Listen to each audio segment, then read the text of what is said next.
South Korea, a country known for its impressive economic growth and technological advancements, is also grappling with a persistent issue: gender discrimination in the workplace.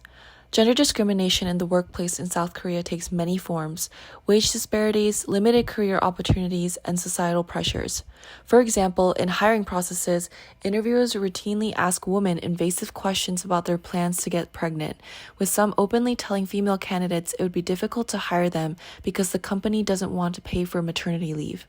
And even when they overcome the barriers of entering the workforce, South Korea has one of the highest gender pay gaps among OECD countries, with women earning far less than their male counterparts for comparable work. On an individual level, the consequences of gender discrimination are profound. Women in South Korea often face challenges advancing in their careers, facing a glass ceiling that limits their professional growth. It also has a direct effect on women's decisions regarding family planning, with many delaying or foregoing childbirth.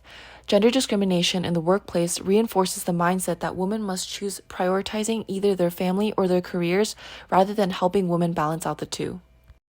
But the consequences go far beyond the individual. Gender inequality in the workplace undermines South Korea's economic potential.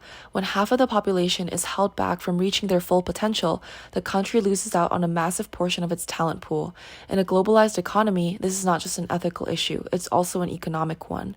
By not fully empowering women in the workforce, South Korea is limiting its growth and competitiveness. This issue also has a direct relationship with the birth rates in South Korea, which have plummeted to an all-time low. In Korea, there is a word that is said to sum up women's role in society, 집사람. In English, this can be directly translated as home person or wife. However, this societal norm is currently being challenged by women in Korea. Koo, a 43-year-old Korean female influencer and entrepreneur, is currently unmarried and devoted to her career. Like many other women, she wanted both family and career, but chose to put career as her top priority. She even froze her ovarian eggs to have the possibility of having children later. More and more women are putting their career first. However, as mentioned earlier, workplaces have little accommodation towards women and family planning, such as maternal paid leave. Women also have a harder time re-entering the workforce once they leave to have children. This plays a big factor in ranking South Korea as having the lowest birth rate of 0.72. This means that the population of Korea could be halved by the next 50 years.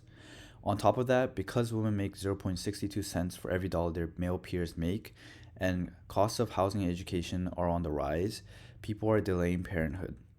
One of the ways to help the existing gender discrimination that exists in South Korea is to spread awareness and educate people.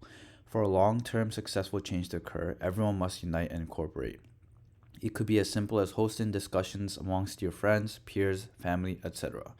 Another way to spread awareness is to follow and support organizations like Korean Women Workers Association that works on gender inequality. Another way to help is to advocate for change and equality in the workforce. Looking at countries such as Nordic countries in Europe have much greater gender equality in the workforce, and South Korea could practice from those countries.